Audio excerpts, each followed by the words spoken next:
Descobriram, gente, parece que agora não tem mais volta. Bitcoin caiu aí desde o seu último topo 50% e parece que isso é só o início para ele continuar caindo e ir direto para o zero. O Nassim Taleb, um renomado escritor, autor dos best-sellers Cisne Negro e Antifrágil, escreveu recentemente um black paper falando e explicando como que o Bitcoin é só um esquema de pirâmide, um esquema Ponzi, e logo menos ele vai para zero. Vamos falar sobre isso? Eu preciso pensar só como começar. Conscript reporting. Oi, desculpa, gente.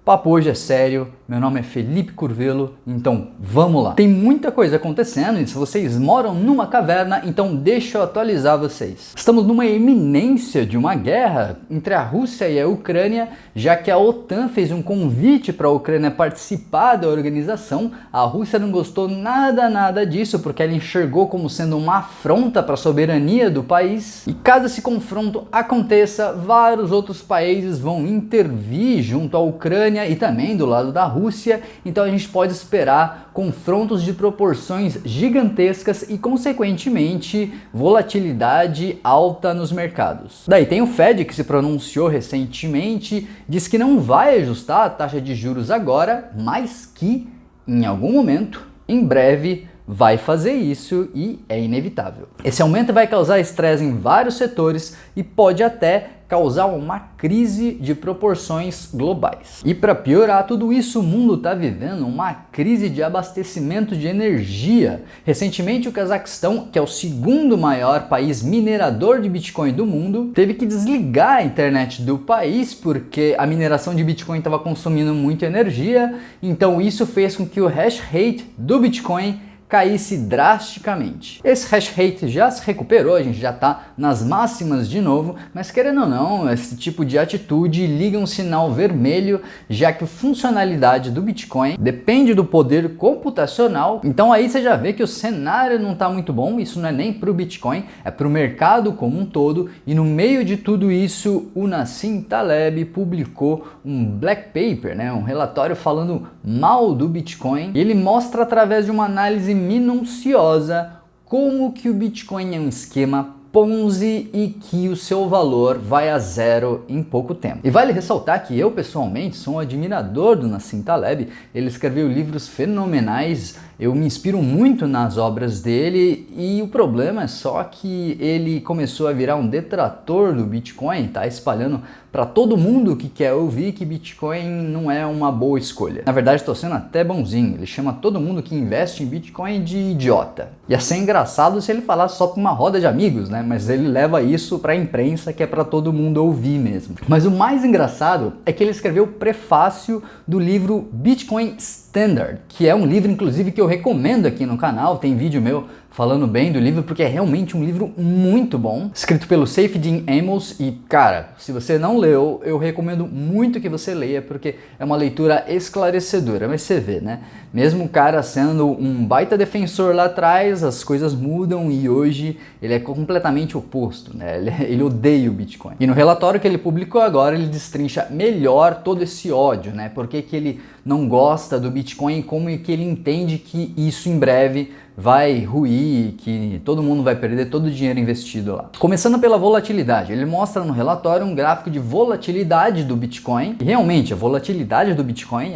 é muito alta. Você olha o gráfico, você consegue enxergar que tem ainda muito espaço para essa volatilidade reduzir. Mas por mais que ela seja alta ainda hoje, com o tempo ela vem decaindo e isso fica muito claro no gráfico que eu coloco agora aí na tela. Eu tirei ele do Buy Bitcoin Worldwide e você pode notar que a partir de 2014 a volatilidade do Bitcoin era você consegue enxergar níveis maiores de volatilidade, mas a partir disso ela vem decaindo. Pensando racionalmente, isso faz todo sentido, porque você não pode esperar que uma moeda recém-criada tenha uma volatilidade baixa. O Bitcoin tem 10 anos, um pouco mais do que isso. Então como que você espera que algo recém-criado, que você tem uma negociação muito alta ali no meio, tenha já estabilidade nos preços. Isso tende a acontecer com o passar do tempo, quando o Bitcoin foi aumentando de mercado, então com mais mercado fica mais difícil de você manipular os preços, né? Então um volume de dinheiro que antes movimentava um tanto de volatilidade, agora ele vai movimentar muito menos. E daí outro ponto que o Nassim Taleb fala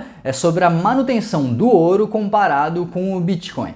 Ouro não tem manutenção, né? E olhando de uma perspectiva míope, realmente, para que você vai fazer a manutenção de uma barra de ouro, né? Não precisa. Mas tem outros custos sim para você manter esse ouro. Eu falo inclusive deles no canal, aqui eu tenho um vídeo falando, fazendo a comparação de ouro com Bitcoin, você pode conferir lá. E um custo muito significativo é a segurança desse ouro. Como você vai manter as suas reservas sem investir em segurança para essas reservas, em custódia para essas reservas? No Bitcoin você não tem custo com segurança. Você compra a sua wallet e daí você tem lá na blockchain, seu Bitcoin já fica seguro, você não precisa mais se preocupar com isso. Porém, você tem sim o custo da manutenção da rede. As pessoas desprendem dinheiro para que o sistema continue rodando. Então, ao passo que o ouro, você tem um custo com a segurança, que no Bitcoin você não tem.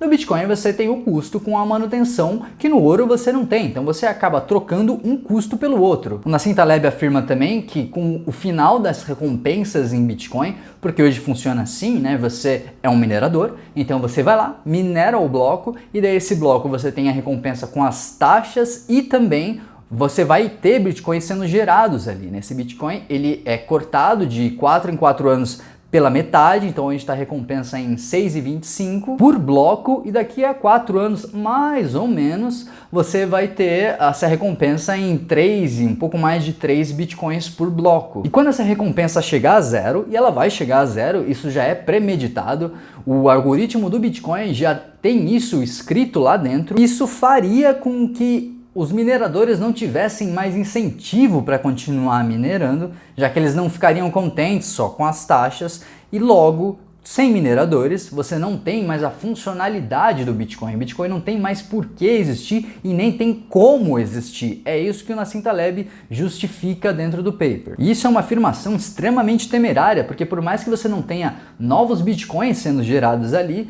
a taxa que você cobra ali nas transações tende a ser muito mais atrativa com o passar do tempo. Mas caso não sejam, caso as taxas realmente não façam mais tanto sentido, o que vai acontecer é um reajuste da rede e não o fim completo dela. Porque a dificuldade do Bitcoin, ela acompanha o poder computacional da rede. Se você tem menos computadores trabalhando porque abandonaram, porque não quiseram mais trabalhar no Bitcoin, essa dificuldade ajusta e com ela ficando mais fácil, novas pessoas têm a oportunidade de entrar nesse mercado se elas entenderem que aquilo faz sentido. Porque lembra, isso daqui é um livre mercado, você não tem barreiras de entrada ou de saída aqui dentro. Então, se o Bitcoin é a 30 mil dólares, você tem um tanto de mineradores fazendo o trabalho, e o Bitcoin é a 500 mil dólares, você tem outro tanto de mineradores fazendo o trabalho, logo você tem atratividades diferentes, você tem tipos de competidores diferentes e não o fim do mercado. Porque essa atratividade, ela acontece em todos os mercados. O mercado, por exemplo, de minério de ferro está mais atrativo agora, porque os preços subiram, então você tem mais gente entrando no mercado de minério de ferro. A mesma coisa com cobre, ou de repente não, você vê os preços caindo. Nossa, é até difícil falar quais preços que estão caindo, né? Isso daqui não está no roteiro, tá? Eu improvisei agora.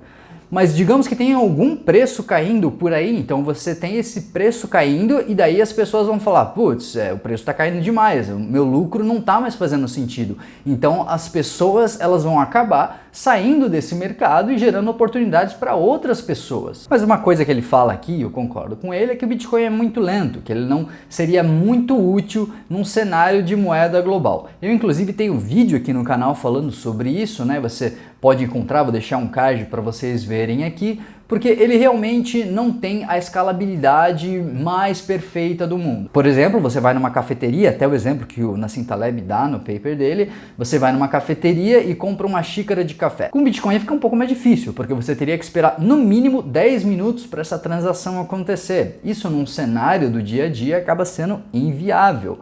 Porém, você tem soluções de segunda camada que conseguem fazer com que isso seja assim viável, já que elas tornam esse tipo de transação imediata. Um exemplo, a Lightning Network. A Lightning Network faz esse tipo de serviço no Bitcoin. Ela é uma solução de segunda camada, então ela não faz no Layer 1 do Bitcoin, ela vai para um segundo layer, e nesse segundo layer ela faz todas as transações mais rápidas ali e depois ela joga na blockchain principal do Bitcoin, tornando as transações instantâneas. Sem brincadeira, dá para fazer milhões de transações por segundo na Lightning Network. Um exemplo disso é El Salvador. Eles têm ali Bitcoin como sendo a moeda de curso legal e eles fazem as transações do dia a dia corriqueiramente. Então eles utilizam a Lightning Network para fazer essas transações menores e as transações maiores vão na blockchain principal. E hoje a solução que a gente enxerga é a Lightning Network, mas quem sabe no futuro o Bitcoin evolui tanto, e ele evolui com o tempo, ele não é uma moeda estática, ele tem diversos tipos de atualização que são publicadas constantemente, então você vai ter um Bitcoin muito diferente daqui a uns 10 anos, e quem sabe